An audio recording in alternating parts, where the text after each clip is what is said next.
नमस्कार दर्शकों, खबरों की खबर कार्यक्रम के स्पिरिचुअल रिसर्च प्रोग्राम में आपका स्वागत है। आज की इस वीडियो में हम बात करेंगे जगन्नाथ रथ यात्रा के बारे में। साथ ही जानेंगे जगन्नाथपुरी से जुड़े हर एक रहस्य के बारे में कि जगन्नाथ मंदिर का निर्माण कैसे हुआ, क्यों जगन्नाथ मंदिर में आज तक छुआछात नहीं होती, कौन है असली जगन्नाथ। दोस्तों, भारत में हर वर्ष अनेक धार्मिक यात्राओं का आयोजन किया जाता है और इन धार्मिक यात्राओं में लोग अपने परिवार व रिश्तेदारों के साथ यात्राएं करते हैं। लेकिन जगन्नाथ रथ यात्रा एकमात्र ऐसी यात्रा है जिसमें लोग नहीं बल्कि भगवान श्री कृष्ण की मूर्तियों की यात्रा निकाली जाती है और लोग इस यात्रा को देखने के लिए जुड़ते हैं। जगन्नाथ की विश्व प्रसिद्ध रथ यात्रा प्रति वर्ष आषाढ़ शुक्ल तृतीया को प्रारंभ होती है। प्रत्येक वर्ष की तरह इस साल भी जगन्नाथ रथ यात्रा 12 जुलाई को है। यह रथ यात्रा लगभग 10 दिनों तक चलती है। दोस्तों, अब जानते हैं कि जगन्नाथ मंदिर का निर्माण कैसे हुआ था और क्यों आज तक जगन्नाथ मंदिर में छुआछात नहीं होती। उड़ीसा प्रांत में एक राजा इंद्रदमन थे। इंद्रदमन श्री कृष्ण के दृढ़ भक्त थे। एक दिन श्री कृष्ण ने राजा के स्वप्न में दर्शन दिए और एक मंदिर बनाने का आदेश दिया और उस मंदिर में गीता उपदेश करने की इच्छा व्यक्त की। राजा इंद्रदमन ने श्री कृष्ण का आदेश पालन करके मंदिर बनवाया। मंदिर निर्माण पूरा होते ही समुद्र उस मंदिर को तोड़ देता था। 5 बार समुद्र ने मंदिर का निर्माण होते ही मंदिर को ध्वस्त कर दिया। राजा अब हताश होकर बैठ गया और दोबारा मंदिर न बनवाने का निर्णय लिया क्योंकि राजा का सारा धन समाप्त हो चुका था। कबीर परमेश्वर ने एक बार काल ब्रह्म को मंदिर बनवाने का वचन दिया था और इसी वचन अनुसार कबीर परमेश्वर राजा इंद्रदमन के सामने प्रकट हुए और मंदिर बनवाने का आग्रह किया, किंतु राजा ने मंदिर बनवाने से इनकार कर दिया और बोले कि जब श्री कृष्ण ही समुद्र को मंदिर तोड़ने से नहीं रोक पाए तो और कौन रोक सकता है भला। कबीर परमेश्वर ने अपना पता बताते हुए वहाँ से प्रस्थान कर गए। फिर राजा के स्वप्न में श्री कृष्ण जी आए और श्री कृष्ण ने कहा कि जो संत आज आपसे मिले थे वह कोई साधारण संत नहीं है, उसकी शक्ति का कोई वार पार नहीं है। श्री कृष्ण का आदेश पाकर राजा इंद्रदमन कबीर परमात्मा के पास गए और मंदिर को समुद्र को तोड़ने से बचाने का आग्रह किया।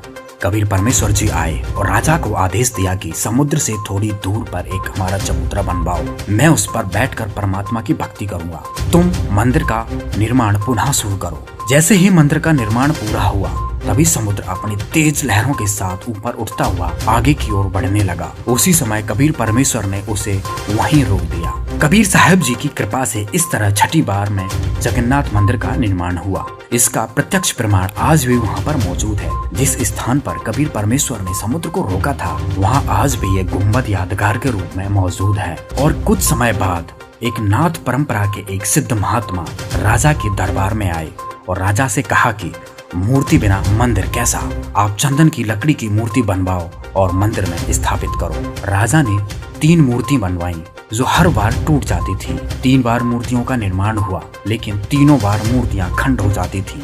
राजा फिर से चिंतित हुआ। फिर अगली सुबह राजा के दरबार में कबीर परमेश्वर एक मूर्तिकार के रूप में आए और राजा से कहा कि मुझे 60 साल का मूर्ति बनाने का अनुभव है, अगर मैं मूर्तियां बनाऊंगा तो नहीं टूटेंगी। मुझे एक कमरा दे दो जिसमें मैं मूर्तियां बनाऊंगा और जब तक मूर्तियां नहीं बन जाती उस कमरे को कोई भी न खोले। राजा ने वही किया। फिर कुछ दिन बाद नाथ जी फिर आए और उनके पूछने पर राजा ने पूरा वृत्तांत बताया। नाथ जी को बताया और कहा 10-12 दिन से वह कारीगर मूर्ति बना रहा है। नाथ जी ने कहा कहीं वह गलत मूर्तियां ना बना दे, हमें मूर्तियों को एक बार देख लेना चाहिए। यह सोचकर धक्के से कमरे की खोल दिया।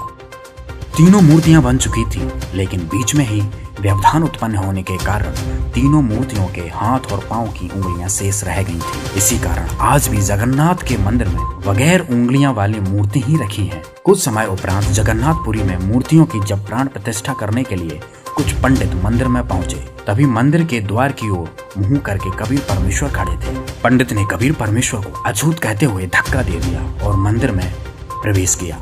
अंदर जाकर देखा तो हर मूर्ति कबीर परमात्मा के स्वरूप में तब्दील हो गई और यह देखकर पंडित भी हैरान रह गए। जिस पंडित ने कबीर परमात्मा को अछूत कहा था उस पंडित को कोढ़ का रोग लग गया था, लेकिन दयालु कबीर परमात्मा ने बाद में उसे ठीक कर दिया था और उसके बाद से कभी भी जगन्नाथपुरी में छुआछात नहीं हुई। हर वर्ष जगन्नाथ रथ यात्रा निकाली जाती है जिसमें लाखों श्रद्धालु भाग लेते हैं। जगन्नाथ रथ यात्रा के संदर्भ में मान्यता भी है कि इस यात्रा में जो भी व्यक्ति भाग लेता है वह मुक्ति को प्राप्त होता है और उसके दुखों का नाश होता है।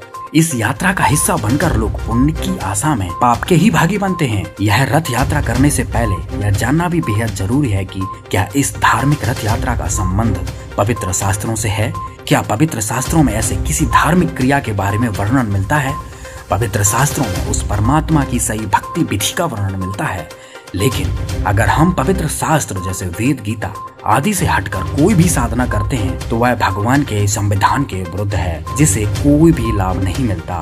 और हमारे पवित्र शास्त्रों में कहीं पर भी जगन्नाथ रथ यात्रा का वर्णन नहीं मिलता, तो यह यात्रा निकालकर क्या भगवान के संविधान का उल्लंघन नहीं कर रहे हैं हम। नकली धर्म गुरुओं द्वारा फैलाई गई अंधश्रद्धा भक्ति से मानव समाज का कुछ भी लाभ नहीं मिलता। और पवित्र गीता जी के अध्याय 16 का श्लोक 23 में भी वर्णन मिलता है कि जो साधक शास्त्र विरुद्ध भक्ति साधना करता है उसको किसी भी तरह का कोई आध्यात्मिक लाभ नहीं मिलता। तो फिर जगन्नाथ यात्रा निकालकर हम कैसे मुक्ति पा सकते हैं। मोक्ष तो पूर्ण परमात्मा की शास्त्रों में वर्णित सत्य भक्ति से ही हो सकता है। यहाँ पर एक विचारणीय बिंदु यह भी है कि क्या श्री कृष्ण जी बाध्य हैं कि जब तक उन्हें नहीं घुमाया जाएगा तो क्या वे स्वयं भ्रमण नहीं कर सकते। क्या श्री कृष्ण जी स्वयं यात्रा नहीं कर सकते। नहीं, ना तो श्री कृष्ण बाध्य हैं और ना ही उन्होंने इस तरह की किसी भी भक्ति विधि का समर्थन किया है। जब श्री कृष्ण जी ने राजा इंद्रदमन को मंदिर बनवाने का आदेश दिया था तब यह प्रस्ताव भी रखा था कि मंदिर में किसी भी प्रकार की मूर्ति न रखी जाए और गीता का पाठ ही किया जाए।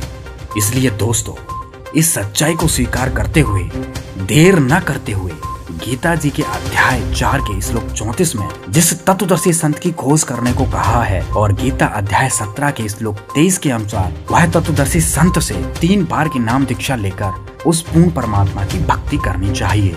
और वर्तमान में वह तत्वदर्शी संत रामपाल जी महाराज हैं जो अपने साधकों को 3 बार की नाम दीक्षा देते हैं। संत रामपाल जी महाराज कबीर परमेश्वर जी के साक्षात अवतार हैं और जो भी साधक संत रामपाल जी महाराज से नाम दीक्षा लेकर सतभक्ति करता है उस साधक को सर्व सुख व लाभ मिलते हैं। वह पूर्ण मोक्ष का अधिकारी भी होता है। इसलिए विलंब न करते हुए आप भी जल्द से जल्द संत रामपाल जी महाराज जी की शरण में आकर अपने व अपने परिवार का कल्याण करवाएं। धन्यवाद।